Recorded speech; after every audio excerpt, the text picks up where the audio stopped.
What's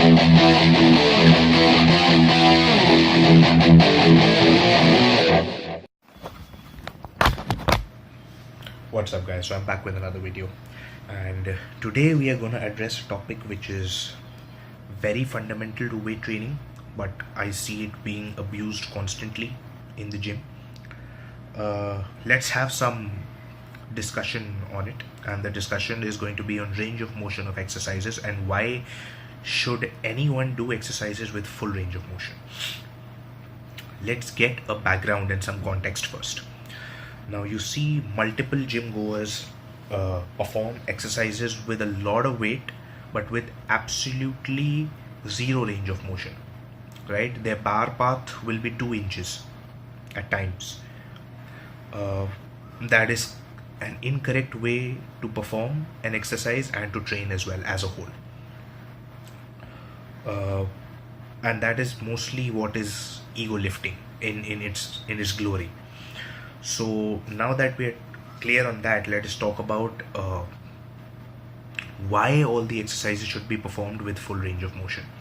Now I will talk about the advantages of full range of motion with 3 aspects, or rather 2 aspects, because I think strength and hypertrophy are heavily correlated. Strength and hypertrophy for a drug-free lifter are at least 80% correlated. It's very difficult to isolate them. So let's talk about strength and hypertrophy as one aspect. Now there is a concept called as joint angle specificity in strength coaching. What is joint angle specificity? So joint angle specificity essentially means that the different joint angles that your body undergoes while performing an exercise fires different motor units and different muscle fibers in your body. Suppose you're performing a bench press. So joint angle specificity there will be that there are some muscle fibers which will be activated throughout the range of motion of the exercise, but there are also some muscle fibers which will be activated only, say, in the top 1/3 of the exercise, and some which will be activated only in the bottom 1/3 of the exercise, essentially meaning that some muscle fibers in that range of motion of the exercise only get triggered or fire in a particular joint angle or in a particular phase of that exercise. That is joint angle specificity. If you're not performing your exercises full range of motion, suppose you're stopping 3 inches short of the chest, you are not incorporating the muscle fibers that would be incorporated only in those last 3 inches. So you're not getting 100% strength or hypertrophy results. And this will happen if you ingrain this over years and years. Imagine the amount of hypertrophy and strength results that you're missing out, right? Those muscle fibers will practically never fire in your life if you don't correct your form and don't perform exercises with full range of motion. Now you will have a question.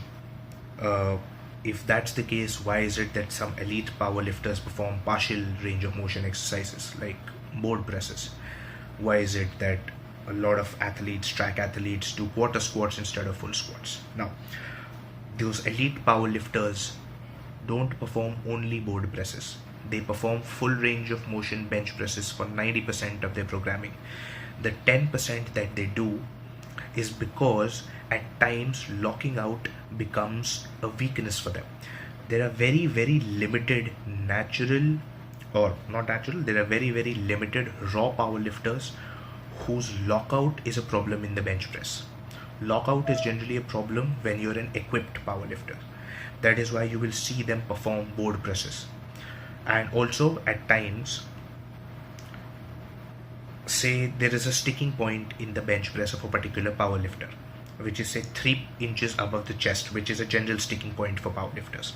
Now it has 2 reasons. One is you're not being able to generate enough force, explosive force from the chest, and if you're not able to put off or generate enough speed from your chest, you're obviously going to run out of steam about 3 to 4 inches from your chest, and then the bar starts coming down. So at times, if it's a sticking point, what they do is, if it's sticking 3 inches above the chest, they do board presses with 2 to 4 inch blocks in order to ingrain a motor pattern and in order to develop some explosive power from that particular point, which is the sticking point. The concept of specificity of training, what I just told you, specificity of training. I'll give you one simple example. For example, a track athlete trains quarter squats, which I absolutely don't want the regular newbie or even the regular gym goers or strength athletes to train. Why? Because when we look at studies, we see quarter squats translate better to say a 40-yard dash, 60-yard dash. So for people who need to be quick in those short distances, right, footballers or maybe track athletes, it is important for them to perform this quarter squat. Let's move to the second aspect of things. The second aspect of things is injury prevention. Now, why is it that we perform multiple sets and multiple reps of a particular exercise? It's not just for hypertrophy, it's not just for strength gains. It is also important that we ingrain the right motor patterns. Whenever you're performing an exercise, different motor units are incorporated and they fire throughout the range of motion of the exercise, right? That in turn ingrains the correct bar path, the path and the optimal path that the bar should follow from point A to point B. Point A being the starting point of the exercise, point B being the ending point of the exercise. If you grease the groove, say that is your groove, and you keep on greasing it with reps after reps after reps, and clean reps, mind you, clean full range of motion reps, your mind is it gets very used to the bar path. So if you're benching, your mind will automatically, your central nervous system will automatically coordinate with your muscular system, and within say 1 to 2 warm-up reps itself, you'll start greasing the groove again. You'll get to that optimized bar path. The people who are experienced don't even need 1 rep at times, right? Now, suppose that you've been doing that exercise wrong since eons, right? Since you started training. Just imagine what happens. The wrong bar path has been incorporated in your mind. That is the first problem. The second problem is that your muscles, we will take the bench press for example. Suppose you skip the lower 3 inches range of motion from your chest. Those muscle fibers have never been activated ever. They are weak. They are small. And due to ego lifting, you keep on incorporating these partial movements and you overload on these movements again and again, and by overload you keep on increasing weight. Sooner rather than later, one day the weight will be so heavy that the bar will come down, not onto your chest, maybe 1.5 inches lower. What happens if it comes down 1.5 inches lower?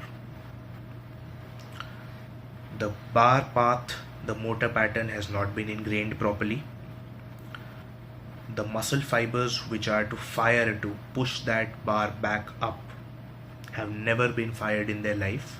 They are weak and the bar comes down. What happens? You tear stuff up. Partial range of motion, recipes for muscle tears waiting to happen. If you do not train full range of motion, you are bound to injure yourself someday if you keep overloading, because someday the weight is going to get a little too hard to handle for your muscles. The weight is going to come further down than you normally bring it, and then those muscles which have never been used in their life will come into the picture, but they're not strong enough to push it back up. You are going to tear stuff up.